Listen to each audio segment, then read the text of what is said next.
میرے بھائیوں، کرنا کیا چاہیے؟ کرنا کیا چاہیے؟ ایک لڑکے کی حیثیت سے آپ میں سے جتنے شوہر ہیں ان کو یہ سیکھنا چاہیے کہ میرے بیوی کا مجھ پر کیا کیا حق ہے، کیا کیا فرض عائد ہوتا ہے، اور بیوی کو شوہر کو قبول کرنے کے ساتھ آج بھی یہ سیکھنا چاہیے کہ میرے شوہر کی کیا کیا ذمہ داری مجھ پر عائد ہوتی ہے۔ میں آپ کے سامنے چند حقوق گناتا ہوں جو قرآن و سنت میں آئے ہیں، لیکن آپ کو دعوت پہلے یہ دیتا ہوں جو میں بتاؤں وہ بھی، اور اس کے علاوہ مزید اس کی تفصیلات بھی، اور اس کے علاوہ بھی جب کبھی کوئی مسئلہ کھڑا ہو، بیوی کہتی ہے یہ میرا حق ہے، شوہر کہتا ہے یہ میرا حق ہے، دونوں اپنی اپنی جگہ حق کی دعوے داری رکھنے کے بجائے اس حق کے سلسلے میں کتاب و سنت کی طرف رجوع کریں،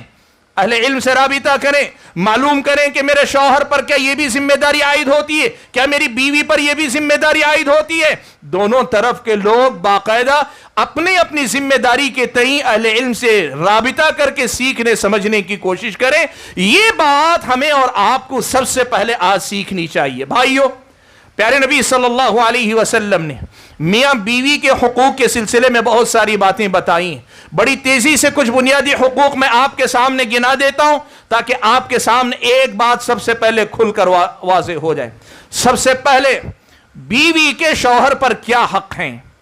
بیوی کے شوہر پر کیا حق ہیں؟ یعنی آپ اپنی زندگی میں کسی کو بیوی بنا کر لا رہے ہیں تو پھر آپ پر کیا حق واجب ہوتا ہے؟ قرآن و سنت سے سب سے پہلی بات یہ معلوم ہوتی ہے کہ آپ کی بیوی کا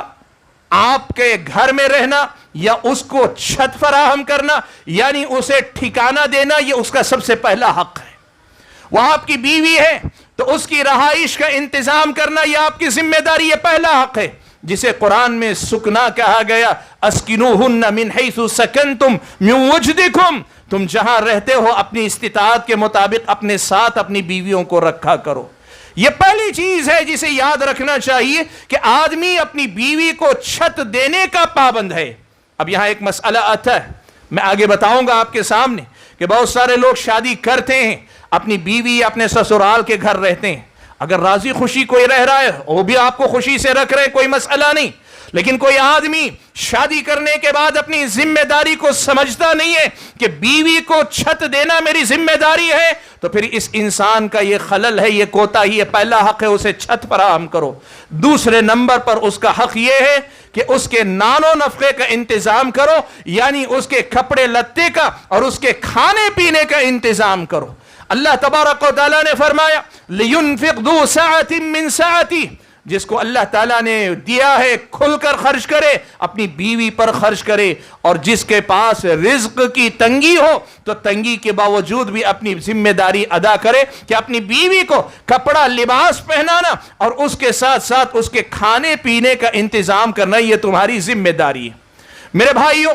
یہاں ایک بات آپ سمجھ لیں،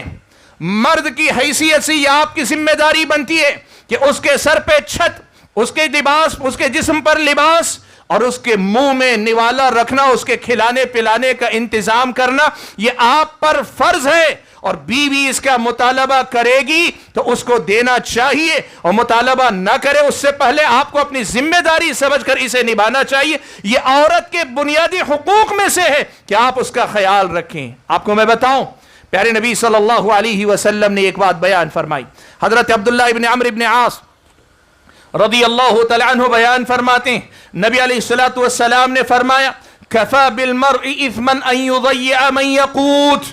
اللہ کے نبی صلی اللہ علیہ وسلم نے فرمایا کہ آدمی کے گنہگار ہونے کے لیے بس اتنی بات کافی ہے کہ جن لوگوں کی روزی روٹی ذمہ داری اس کے سر ہے ان کی روزی روٹی کا انتظام نہ کر کے ان کو ضائع کر دے، یعنی ان کی روزی روٹی کا، ان کے لباس کا، ان کے سر پہ چھت کا انتظام نہ کرے، تو آدمی کے گنہگار ہونے کے لیے بات کافی ہے۔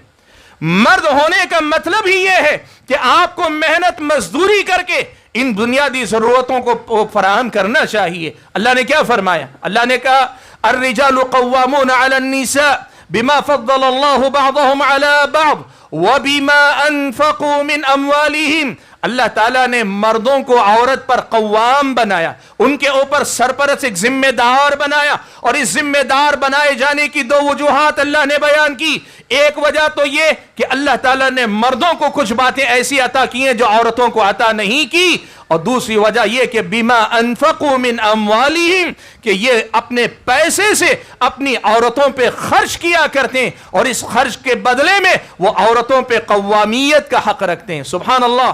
آج ہمارے سماج میں ایسے کتنے لوگ نظر آئیں گے ناکارہ، کمائی میں پیچھے، محنت مزدوری کرنے سے جی چراتے ہیں، لیکن پھر بھی اپنی بیوی کے اوپر پورا اپنا حق جتانا چاہتے ہیں۔ یاد رکھو میرے بھائیوں، یہ بات یاد رکھو، پرانے بزرگ تجربہ کار لوگ کہتے ہیں کہ شوہر جب بیکار رہتا ہے تو سب سے پہلے اپنی بیوی کی نظر میں اپنی وقت کھو دیتا ہے، اپنی حیثیت گنوا لیتا ہے۔ وہ منہ کھول کے بولے گی نہیں آپ کے سامنے، وہ منہ کھول کر آپ کے سامنے کچھ کہے گی نہیں، لیکن شوہر اگر بیکار ہو جائے، کمائے نہیں، محنت نہ کرے، تو بیوی کی نظر میں سب سے پہلے اس کی وقت ختم ہوتی ہے، حیثیت ختم ہوتی ہے، اعتبار ختم ہوتا ہے۔ اس لیے مردوں کو چاہیے کہ وہ محنت مزدوری کر کے صحیح اپنی بیوی اور اپنے بچوں کی روزی روٹی کا انتظام کریں۔ اور آپ کو یہ بات سنیں، اسلامی شریعت نے آپ کو یہ بات بتائی ہے، یہ آپ کا فرض بھی ہے، لیکن ساتھ میں اسلامی شریعت آپ کو بتاتی ہے کہ اللہ تعالیٰ کے پاس آپ کے لیے بڑا اجر ہے،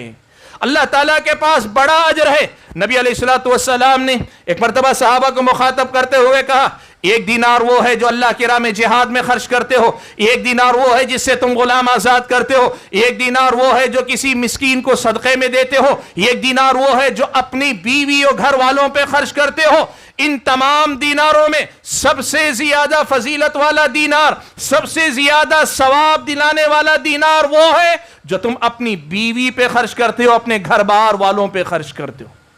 جہاد میں جو خرچ ہوتا ہے اس سے کہیں زیادہ وہ مال ثواب کما کر دیتا ہے جو مال ہم اور آپ اپنی بیوی بچوں پہ خرچ کرتے ہیں۔ اس لیے بھائیو، محنت کرو،